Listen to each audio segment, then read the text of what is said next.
భార్యను ముక్కలు ముక్కలుగా నరికి కుక్కర్లో ఉడికించిన భర్త.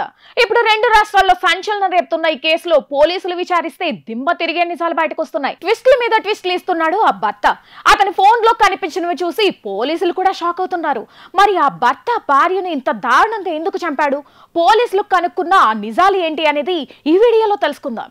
ఏపీలోని ప్రకాశం జిల్లా రాచర్ల మండలం జేపీ చెరువుకు చెందిన వెంకటమాధవి, జిట్టా గురుమూర్తులకు 13 ఏళ్ల కిందట వివాహం అయింది. వీరికి కొడుకు కూతురు ఉన్నారు. గతంలో గురుమూర్తి ఆర్మీలో పనిచేసి రిటైర్డ్ అయ్యాడు. అప్పటి నుంచి ఆర్జీఓ కాంట్రాక్ట్ ఉద్యోగం చేస్తూ రంగారెడ్డి జిల్లా మాచర్ల మండలం జిల్లాలగూడ న్యూ వెంకటేశ్వర కాలనీలో నివాసం ఉంటున్నారు. మొన్న సంక్రాంతికి పిల్లలు ఏపీలోని సొంతూరుకు వెళ్లారు. అయితే పిల్లల్ని తీసుకొచ్చే విషయంలో ఇద్దరికి గొడవ మొదలైంది.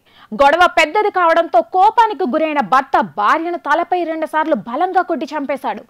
ఎక్కడ దొరికిపోతానేమో అనే భయంతో ఆమె ఆనవాళ్లు లేకుండా చేయాలనుకున్నాడు. దాంతో కుక్కర్లో ఉడకబెట్టి ఎముకలను పొడి చేసి చెరువులో విసిరేశాడు.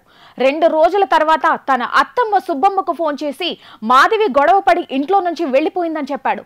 సుబ్బమ్మ వెంటనే మీర్పేట్ పోలీస్ స్టేషన్ కు తన అల్లుణ్ణి తీసుకువచ్చి కంప్లైంట్ ఇచ్చింది. మొదట తనకేం తెలియదన్నట్టే గురుమూర్తి నమ్మించాడు. పోలీసులు సీసీ కెమెరాలను పరిశీలించగా 14వ తేదీన ఇంట్లోకి వెళ్లిన మాధవి తిరిగి బయటకు రాలేదని గుర్తించారు.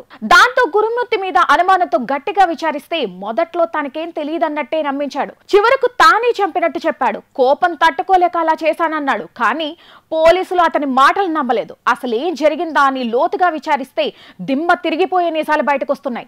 గురుమూర్తి ఫోన్ చెక్ చేయగా అందులో ఓ మహిళా ఫోటోలు, వీడియోలు ఉన్నాయి. ఆమె ఎవరా అని ఆరా తీస్తే ఆమెతో గురుమూర్తికి అక్రమ సంబంధం ఉన్నట్టు తేలింది.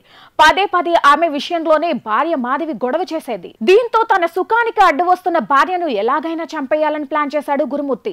దానికి ఓ ప్లాన్ వేసుకున్నాడు. ఆ ప్లాన్ ప్రకారమే పిల్లలను సంక్రాంతికి ఇంటికి పంపేశాడు. ఆ తర్వాత రోజు భార్యతో కావాలనే గొడవలు పెట్టుకున్నాడు. ఓ రోజు గొడవ పెద్దది చేసి ఆమెను తలపై కొట్టి చంపేశాడు. కానీ ఎక్కడ దొరికిపోతానేమో అనే భయంతో ఆమె ఆనవాళ్లే లేకుండా చేయాలని యూట్యూబ్ లో వీడియోలు చూశాడు. ఎముకలను ఎలా పొడి చేయాలో సోషల్ మీడియాలో వెతికాడు. ముందుగా దాన్ని ఓ కుక్క మీద ట్రై చేశాడు. కుక్కని ఇంట్లోకి తీసుకొచ్చి ముక్కలుగా నరికి ముందు కుక్కర్లో, ఆ తర్వాత వాటర్లో వేసి హీటర్తో ఉడికించాడు.